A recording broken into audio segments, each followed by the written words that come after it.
കൊന്നിച്ചോ മിനാസാൻ welcome back to another video. ഞാൻ നിങ്ങളുടെ സ്വന്തം എക്സ്ട്രാ കൊമിക്. സോ നമ്മൾ നോക്കാൻ പോകുന്നത് സോളോ ലെവലിംഗ് റാഗ്നറോക്കിന്റെ എപ്പിസോഡ് 13 സോ വീഡിയോയിലേക്ക് കിടക്കുന്നതിന് മുമ്പ് ഒരു കാര്യം ഞാൻ ഓർമ്മിപ്പിക്കുകയാണ്. വീഡിയോ ആദ്യമായിട്ട് കാണുന്ന കൂട്ടുകാരാണെങ്കിൽ ഇതിനു മുമ്പിട്ട് എല്ലാ വീഡിയോസും കണ്ടെന്ന് ഉറപ്പുവരുത്തണം.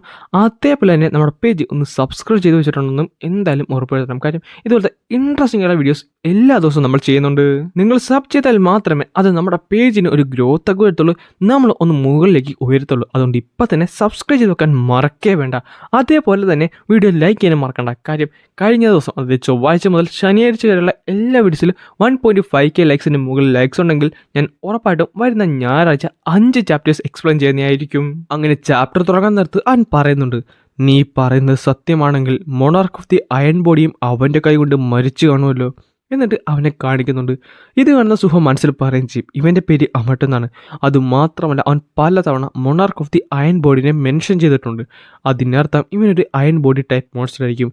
ഇവനെങ്ങാനും എൻ്റെ അച്ഛനെ പറ്റി അറിഞ്ഞു കഴിഞ്ഞാൽ ചിലപ്പോൾ ഇവനെ എന്നെ അറ്റാക്ക് ചെയ്യുന്നു പറയാൻ നേരത്തെ തന്നെ അമട്ട് ഓൾറെഡി സുഹുനെ അറ്റാക്ക് ചെയ്യുന്നുണ്ടായിരുന്നു. അതൊരു വലിയൊരു അറ്റാക്കായിരുന്നു. പക്ഷേ സുഹു ആ ഡോഡ് ചെയ്ത് മാറിയിട്ട് ചോദിക്കുന്നുണ്ട്, നീ എന്താണ് ചെയ്യുന്നത്? നീ ഞാൻ ചോദിച്ച ചോദ്യത്തിന് പതുക്കെയാണ് ഉത്തരം പറയുന്നത്. അതിനർത്ഥം നീ ചിലപ്പോൾ ഒരു കള്ളത്തിനെ പറ്റി ചിന്തിക്കുമായിരിക്കും. നീ ഞാൻ ചോദിക്കുന്ന ചോദ്യത്തിന് ലേറ്റായിട്ട് ഉത്തരം തന്നാലും ഞാൻ നിന്നെ കൊല്ലും. അതുകൊണ്ട് ഒരു തവണ കൂടെ ഞാൻ നിന്നോട് ചോദിക്കും, Shadow Monarch of the Iron ബോഡിനെ കൊന്നോ ഇല്ലയോ? കൊന്ന്. അദ്ദേഹം ബാക്കിയുള്ള എല്ലാ മൊണാക്സിനെയും കൊന്ന്, including Monarch of the Iron Body. കോപ്പ് ഇതിന് കേട്ടിട്ട് എങ്ങടുത്ത് ഭ്രാന്തെടുക്കാതിരുന്നാൽ മതിയായിരുന്നു. പക്ഷേ സുഹ ശരിക്കും ഞെട്ടിപ്പോകുവാണ്. കാര്യം അങ്ങോട്ട് കിടന്ന് ചിരിക്കാൻ തുടങ്ങും. സോ അതിനർത്ഥം അവന് നരകത്തിലേക്ക് പോയെന്നാണല്ലേ. അങ്ങനെയാണെങ്കിൽ ഷാഡോ മൊണാർക്കിന് ഞാനൊരു താങ്ക്സ് തന്നെ പറയണം. വെറുതെ അല്ല ആ നായ ഇങ്ങോട്ട് തിരിച്ചു വരാഞ്ഞത്. അല്ല, ഇവൻ എന്തിനാണ് കിടന്ന് പൊട്ടിച്ചിരിക്കുന്നത്? നിനക്കിതെന്ത് പറ്റി? Monarch of the Iron body നിന്റെ കിന്നല്ലേ, പിന്നെന്താണ്? Monarch of the Iron body എൻ്റെ കിന്നാണെന്നോ? ഇതൊക്കെ കേട്ടിട്ട് എനിക്ക് മര്യാദയ്ക്കാൻ പറ്റുമെന്ന് ചോദിച്ചുകൊണ്ട് അവനൊരു പഞ്ചങ്ങോട്ട് ചെയ്യാൻ വരുന്നുണ്ട്. പക്ഷേ പെട്ടെന്നായിരുന്നു കുറേ ചങ്ങലകൾ വന്ന് അവൻ്റെ കൈ പിടിക്കുന്നത്. സുഹോ ശരിക്കും ഞെട്ടിപ്പോയിട്ടുണ്ട്. എന്നിട്ട് അവൻ മനസ്സിൽ പറഞ്ഞിട്ടുണ്ട്, കോപ്പ് ഈ ചങ്ങലകൾ വീണ്ടും വന്നല്ലേ, എനിക്ക് ഇവിടെ വരെ വരാനും പറ്റത്തുള്ളൂന്നും പറഞ്ഞുകൊണ്ട് നമ്മുടെ അമട്ടിനെ ആ ചങ്ങല വലിച്ചുകൊണ്ട് അകത്തേക്ക് പോകുവാണ്. അവനാട്ടെ നമ്മുടെ ടർണാക്കിനെ അതേപോലെ ആ സ്പെൽ കാസ്റ്റിനെ തെറി പറയുന്നുണ്ട്. ഈ സമയത്ത് സുഹോ ശരിക്കും സർപ്രൈസ് ആയിരുന്നു. അവൻ ഞെട്ടിപ്പോയി. കാര്യം പെട്ടെന്നായിരുന്നു ചെയിൻസ് വന്ന് ആ മോൺസ്റ്ററിനെ വലിച്ചുകൊണ്ട് അകത്തേക്ക് പോയത്. അവൻ എന്താണ് സംഭവിക്കണമെന്ന് മനസ്സിലാകുന്നില്ലെങ്കിൽ അതവന് റിലീഫായിരുന്നു. നമ്മുടെ ഈസിയിൽ ഓടി അവൻ്റെ അടുത്തേക്ക് വരുന്നുണ്ട്. എങ്ങോട്ട് അവനെ കണ്ട സ്ഥിതിക്ക് നമ്മൾ കുറച്ച് സൂക്ഷിക്കണം. അത് മാത്രമല്ല ആദ്യം ഗിരയ്ക്കും അതേപോലെ ആശ്രയങ്ങളിലുള്ളവർക്കും നമുക്ക് മെഡിക്കൽ കെയർ കൊടുക്കാനുണ്ട്. ഈ സമയത്ത് സുഹ ശരിക്കും ഞെട്ടി. കാര്യം അവൻ്റെ ഒരു ക്വസ്റ്റിന് എന്തൊക്കെ സംഭവിക്കുന്നുണ്ടായിരുന്നു. പിന്നെ കാണിക്കുന്നത് അവൻ ഞെട്ടിത്തെറിച്ച് നിൽക്കുന്നതാണ്. അവൻ പറയുന്നുണ്ട്, ചെറിയൊരു പ്രശ്നമുണ്ട്, എമർജൻസി ക്വസ്റ്റ് പെട്ടെന്ന് മാറിയിട്ടുണ്ട്. സംഭവം വേറൊന്നുമില്ല, ഇപ്പോൾ വന്ന ആ ഒരു മോൺസ്റ്റർ ഉണ്ടല്ലോ അത് അയൺ ബോഡിയുടെ ഹെയർ ആണെന്നാണ്. പിന്നെ കാണിക്കുന്നത് സുഹയും നമ്മുടെ ഇസിലും കൂടെ അവിടെ അകത്തേക്ക് വന്നിട്ടുണ്ട്. അവിടെ മുഴുവൻ ശവങ്ങളായിരുന്നു. അത് മറ്റാരല്ല, നമ്മുടെ സ്കാവണ്ടർ ഗില്ലുള്ളവരായിരുന്നു. പെട്ടെന്ന് അമ്മട്ടെ കിടന്ന് ചിരിക്കുന്നുണ്ട്. നീ എന്നെ തേടി വന്നു, അത് കൊള്ളാം മനുഷ്യ, നിന്റെ കുറച്ചധികം ഗട്ട്സ് ഉണ്ട് കേട്ടോ. പറ, എന്തിനാണ് നീ ഇവിടേക്ക് വന്നത്? നിന്നോടൊന്ന് സംസാരിക്കാൻ. അപ്പോൾ നമ്മൾ നേരത്തെ ചെയ്തതോ അത് സംസാരമെന്ന് പറയാൻ പറ്റുമോ? നീ എന്നെ കൊല്ലാൻ നോക്കുമല്ലായിരുന്ന? ഓ, അതും ശരിയാണ്. എന്തായാലും പറഞ്ഞിട്ട് കാര്യമൊന്നുമില്ല. ഇവൻ കുറച്ച് വയലൻ്റാണ്, പക്ഷെ ഒരു കൊച്ചു കുട്ടീനെ പോലെയാണ്. അതുകൊണ്ട് തന്നെ ഇവനെ ഞാൻ എങ്ങനെ റിക്രൂട്ട് ചെയ്യാനാണ്? അല്ല, ഞാനൊന്ന് ചോദിക്കട്ടെ, നീ നേരത്തെ മൊണാർക്ക് ഓഫ് ദി അയൺ ബോഡിനെ പറ്റി പറഞ്ഞപ്പോൾ ദേഷ്യപ്പെട്ടില്ലേ? അതെന്താണെന്ന് പറയാൻ സാധിക്കുമോ? ഓ, നീ അത്രയ്ക്ക് ക്യൂരിയസ് ആണല്ലേ. പിന്നെന്താ, എന്തായാലും ഞാനിവിടെ കിടക്കുവാണ്, വേറെ പണിയൊന്നുമില്ല. എൻ്റെ പേര് അമിട്ട് എന്നാണ്. ഞാൻ മൊണാർക്ക് ഓഫ് ദി അയൺ ബോഡിയായിട്ടുള്ള ടർണാക്കും അതേപോലെ ഒരു സ്പെൽ കാസ്റ്ററും കൂടെ ക്രിയേറ്റ് ചെയ്തൊരു വസ്തുവാണ്. അത് മാത്രമല്ല ആ നായകൾ എന്നെ ഇവിടെ അബാൻഡൻ ചെയ്തിട്ട് പോവുകയും ചെയ്തു. സോ അയൺ ബോഡിയും പിന്നെ സ്പെൽ കാസ്റ്ററും കൂടെയാണ് നിന്നെ ക്രിയേറ്റ് ചെയ്തത്. അതെ, ഞാൻ ഒരു നോർമലായിരുന്നു, പക്ഷേ ഒരു നോർമലായിരുന്ന എന്നെ തന്നെ അവന്മാർ ഈ ഒരു അവസ്ഥയിലേക്ക് മാറ്റി. അത് മാത്രമല്ല ഈ മരണം കിടക്കുന്ന ഈ സ്ഥലത്തേക്ക് അവന്മാരെന്നെ കൊണ്ട് പൂട്ടിയിടുകയും ചെയ്തു. അല്ല, നിനക്ക് ഈ ചെയിൻസ് പൊട്ടിക്കാമല്ലേ?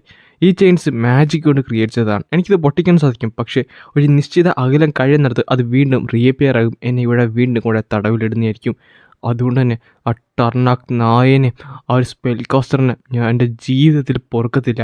അവന്മാരെ അത്രയും വലിയ ടോർച്ചറാണ് എന്നോട് ചെയ്തിട്ടുള്ളത്. ക്വസ്റ്റ് എന്നോടിപ്പോൾ പറയുന്നത് അമ്മട്ടിനെ ഫ്രീ ചെയ്യാനാണ്. അത് എങ്ങനെ ചെയ്യാനാണ്? അത് മാത്രമല്ല ഈ കാണുന്ന സ്റ്റേക്സ് ഒക്കെ പുറത്തേക്ക് എടുത്തു കഴിഞ്ഞാൽ ചിലപ്പോൾ ഫ്രീ ചെയ്യാൻ പറ്റിയാലോ? അങ്ങനെ വരാനും വഴിയില്ല. ഓൾറെഡി അമ്മത്തോട് ട്രൈ ചെയ്ത് കാണും. അല്ല, ഞാനൊരു കാര്യം ചോദിക്കട്ടെ, നീ എന്നോട് പറഞ്ഞത് നിന്നിവിടെ സീൽ ചെയ്തപ്പോഴും ഇവിടെ മോൺസ്റ്റേഴ്സ് ഉണ്ടെന്നല്ലേ? അതെ, അതിനർത്ഥം നീയല്ല ഇവിടുത്തെ മാസ്റ്റർ എന്നല്ലേ? അതെ, ഞാനല്ല ഈ സ്ഥലത്തെ മാസ്റ്റർ. അങ്ങനെയാണെന്നുണ്ടെങ്കിൽ എനിക്ക് ചെറിയൊരു ഐഡിയ ഉണ്ട്. നീ നിന്റെ വേറെ ഏതെങ്കിലും റൂമിൽ പോയിട്ടുണ്ടോ? ഇല്ല, എനിക്ക് അധികമൊന്നും ദൂരത്ത് പോകാൻ സാധിക്കത്തില്ല. അല്ല, നീ എന്തിനാണ് എന്നോട് ഇങ്ങനെ ചോദ്യം ചോദിച്ചുകൊണ്ടേയിരിക്കുന്നത്? ഇപ്പം എൻ്റെ തിയറി കറക്റ്റാണെങ്കിൽ, ഇവൻ പറഞ്ഞ കാര്യങ്ങൾ വെച്ച് കറക്റ്റാണെങ്കിൽ, ഡിസ്റ്റൻസ് എല്ലാം കൂടെ നോക്കിയാൽ അമ്മ, ഞാൻ നിന്നോടൊരു കാര്യം പറയട്ടെ. ഞാൻ നിന്നെ ഇവിടുന്ന് മോചിപ്പിക്കാം. നീ എൻ്റെ ഒരു റിക്വസ്റ്റ് കേൾക്കുമോ? എന്ത്? നീ എന്നെ മോചിപ്പിക്കാൻ തന്നെയല്ലേ പറഞ്ഞത്? ഒരു കാര്യം ചെയ്യ്, നീ എന്നെ മോചിപ്പിച്ച് പറഞ്ഞാൽ നീ പറയുന്ന എന്ത് വേണമെങ്കിലും ചെയ്യാൻ ഞാൻ തയ്യാറാണ്.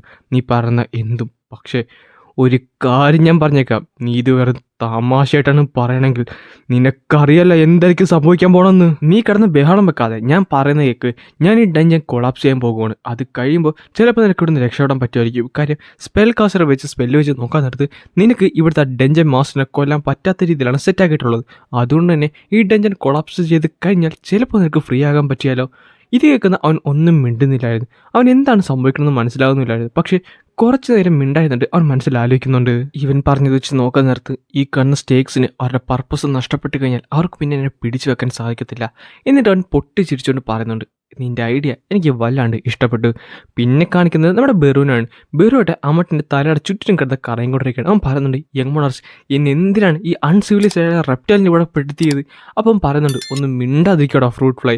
ഇത് കേൾക്കുന്ന ബെറുവിന് ദേഷ്യം വന്നിട്ട് പറയുകയും ചെയ്യും, ഫ്രൂട്ട് ഫ്ലൈയോ, ഒരു കാര്യം നീ മനസ്സിലാക്കിയോ, എൻ്റെ ഒറിജിനൽ ബോഡി എങ്ങനെ എൻ്റെ കൂടെ ഉണ്ടായിരുന്നെങ്കിൽ നീ ഇവിടെ ജീവനോട് ഇരിക്കത്തില്ലെന്ന്. അല്ല എങ്കിലും ആര് കണ്ട് ഇപ്പം ഇങ്ങോട്ട് വന്ന് ഷാഡോ മൊണാർക്കിൻ്റെ മകനായിരിക്കുമെന്ന്. ഇവിടം വരെ എനിക്ക് പോകാൻ സാധിക്കത്തുള്ളൂ. ഇതിന് മുമ്പോട്ട് പോയി കഴിഞ്ഞാൽ എൻ്റെ മേത്ത് വീണ്ടും ആ ചെയിൻസ് റീഅപ്പിയർ ആകുന്നതായിരിക്കും. അവൻ ഡഞ്ചൻ മാസ്റ്ററിനെ കൊന്നില്ലെങ്കിൽ അത് ഫെയിലിയർ ആകും. ഇനി ഈ ഡഞ്ചൻ കൊളാപ്സ് ചെയ്തിട്ടും ഈ ചെയിൻസ് എന്നെ റിലീസ് ചെയ്തില്ലെങ്കിൽ അതും ഫെയിലിയർ ആകും. പക്ഷേ എന്താണെന്നറിഞ്ഞൂടാ, അവൻ്റെ വോയിസിൽ എനിക്കൊരു വിശ്വാസം കിട്ടുന്നുണ്ട്. പിന്നെ കാണിക്കുന്നത് അമട്ട് പറയുന്നതാണ്, ടർനാക്ക് നായേ, നീ ഒറ്റൊരുത്തനാണ് ഇതിനെല്ലാത്തിനും കാരണം. നീ എന്നെ ക്രിയേറ്റ് ചെയ്തത് ഫിസിക്കൽ സ്ട്രെങ്ത് ആണ് ഏറ്റവും വലിയ സ്ട്രെങ്ത് എന്ന് പറഞ്ഞുകൊണ്ടാണ്. പക്ഷേ നിനക്കൊരു കാര്യം അറിയാവോ, നമ്മളെക്കാട്ട് ചെറുതായവർ ചിലപ്പോൾ നമ്മളെക്കാട്ടും വലുതായിരിക്കും. ആ പയ്യൻ അവൻ ചിലപ്പോൾ എന്നെ രക്ഷിച്ചെന്ന് വരാം. പിന്നെ കാണിക്കുന്നത് സുഹോ അവിടെയുള്ള മോൺസ്റ്ററിനെ ഇടിച്ച് നശിപ്പിക്കുന്നതാണ്. അവനും നമ്മുടെ ഇസയിലും കൂടെ അവിടെയുള്ള കുറേ മോൺസ്റ്റേഴ്സിനെ ഡിഫീറ്റ് ചെയ്യുന്നുണ്ട്. എന്നിട്ട് പറയുന്നുണ്ട്, ഇനി അവൻ മാത്രമേ ഉള്ളൂ. ഈ സമയത്ത് ദൂരെ അവിടുത്തെ ആ ഒരു ടോം മോൺസ്റ്റർ നിൽപ്പുണ്ടായിരുന്നു. അതിൻ്റെ പേര് ഷിഖ എന്നായിരുന്നു. പിന്നെ ചെറിയൊരു ഫ്ലാഷ് ബാക്കിലേക്കാണ് പോകുന്നത്. അതായത് കുറച്ച് മുമ്പ് നമ്മുടെ അമട്ടിനെ ഷാഡോ ഡഞ്ചിൻ്റെ അകത്തേക്ക് കയറ്റാൻ നമ്മുടെ സുഹോ ശ്രമിക്കുന്നുണ്ടായിരുന്നു. പക്ഷേ വീണ്ടും അവിടെ ചെയിൻ റീഅപ്പിയർ ആകുന്നുണ്ട്. സത്യം പറഞ്ഞാൽ ഞാൻ ഇവിടുന്ന് എങ്ങനെ രക്ഷപ്പെടണമെന്ന് ഞാൻ ആലോചിച്ചാൽ മാത്രം മതി, അപ്പം തന്നെ ഈ ചെയിൻസ് വന്ന് എന്നെ പൂട്ടിയിടുന്നതായിരിക്കും. സോ ശരിക്കും ഇത് ട്രബിൾസമായുള്ള സ്പെല്ലാണല്ലേ. എന്തായാലും നമ്മൾ നോക്കിയിട്ടുണ്ടല്ലോ, നമുക്ക് എന്തായാലും ഇതൊന്ന് വർക്ക് ചെയ്ത് നോക്കാം. നമ്മൾ മെയിനായിട്ടും 2 കാര്യങ്ങളാണ് ചെയ്യാനുള്ളത്. ഒന്ന്, ഞാൻ ന്യൂസിലും കൂടെ പോയി ഇവിടുത്തെ മാസ്റ്ററിനെ ഡിഫീറ്റ് ചെയ്യും. അത് കഴിയാൻ നേരത്ത് നീ ഫ്രീ ആകുമല്ലോ, അപ്പം നീയും പേരും കൂടെ ഞങ്ങളുടെ അടുത്തേക്ക് വരുന്ന, എന്നിട്ട് നമുക്ക് എല്ലാവർക്കും കൂടെ ഷാഡോ ഡഞ്ചനിലേക്ക് കയറി രക്ഷപ്പെടാവുന്നതാണ്. ഇതാണ് എൻ്റെ മെയിനായിട്ടുള്ള പ്ലാൻ. അല്ല, ഈ പ്ലാൻ വർക്ക് ചെയ്തില്ലെങ്കിൽ അവിടെ എനിക്ക് ചെറിയൊരു ബാക്കപ്പ് പ്ലാനും കൂടെ ഉണ്ട്. എന്നാലും പേടിക്കൊന്നും വേണ്ട, ഞാനിവിടെ ട്രാപ്പ് ചെയ്ത് കിടക്കുന്നതിനെക്കാട്ടും നല്ലത് ഒന്ന് ട്രൈ ചെയ്ത് നോക്കുന്നില്ലേ.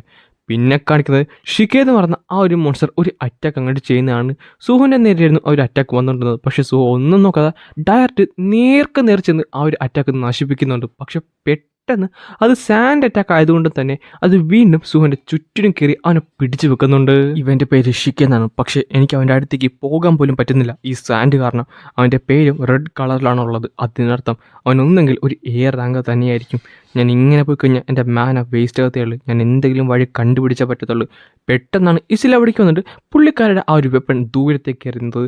സുഹോ തൻ്റെ കൈ പുറത്തേക്കിട്ട് റൂളേഴ്സ് അതോറിറ്റി യൂസ് ചെയ്ത് ആ ഒരു വെപ്പൺ നേരെ ഷിഖയുടെ നേരെ വിടുകയും അവൻ്റെ കയ്യിലുണ്ടാകുന്ന ആ സാധനം തട്ടി തെറിപ്പിക്കുകയും ചെയ്യും. ഈ സമയത്ത് നമ്മുടെ സുഹോ ഫ്രീ ആകുന്നുണ്ട്. അവൻ നേരെ ഓടിയിട്ട് പറയുന്നുണ്ട്, ഇസേൽ നമുക്ക് നമ്മുടെ ബോൺ സ്കില്ല് യൂസ് ചെയ്യണം. ഇത് കേൾക്കാൻ നേരത്ത് അവൾക്ക് ഇഷ്ടപ്പെടുകയും ചെയ്യും. കാരണം അവൾ കാത്തിരുന്ന ഒരു കാര്യമാണ്.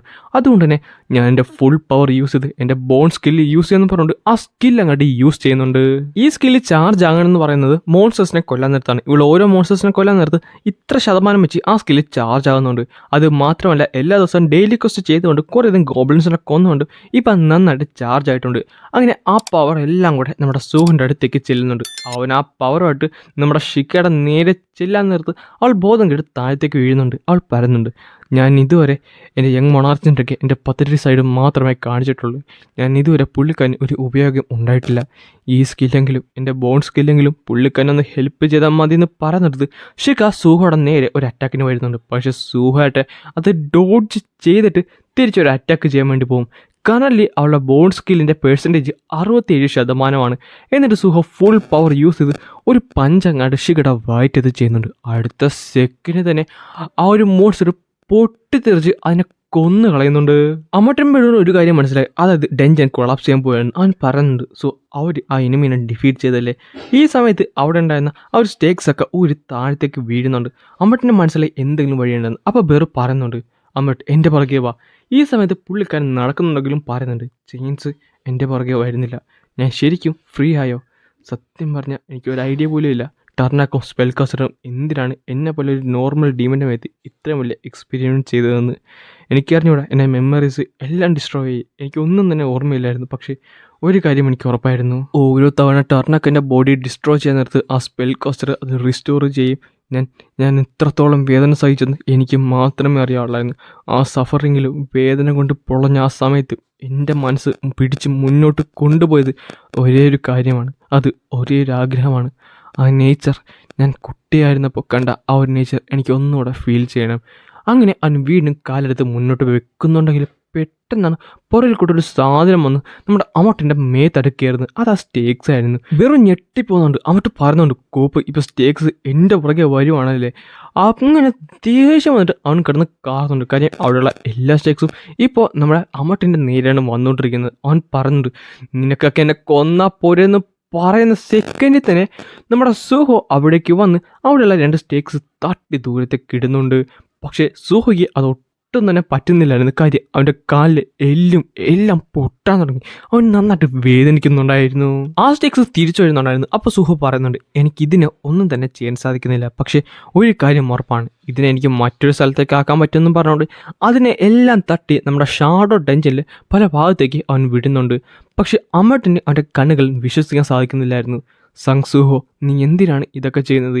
എനിക്ക് വേണ്ടി എന്തിനാണ് ഇത്ര കഷ്ടപ്പെട്ട് ഇങ്ങനെ നീ കാണിക്കുന്നത്? ഈ സമയത്ത് സുഹോ ഓരോ സ്റ്റെക്സ് അടിച്ച് മറ്റു സ്ഥലത്തേക്ക് വിട്ടുകൊണ്ടിരിക്കുകയാണ്. പക്ഷേ അവനെ കൊണ്ടത് പറ്റുന്നില്ലായിരുന്നു. അവൻ്റെ കൈയും കാലും എല്ലാം ഒടിയാൻ തുടങ്ങി. അവൻ ചോര ഛർദ്ദിക്കാൻ തുടങ്ങി.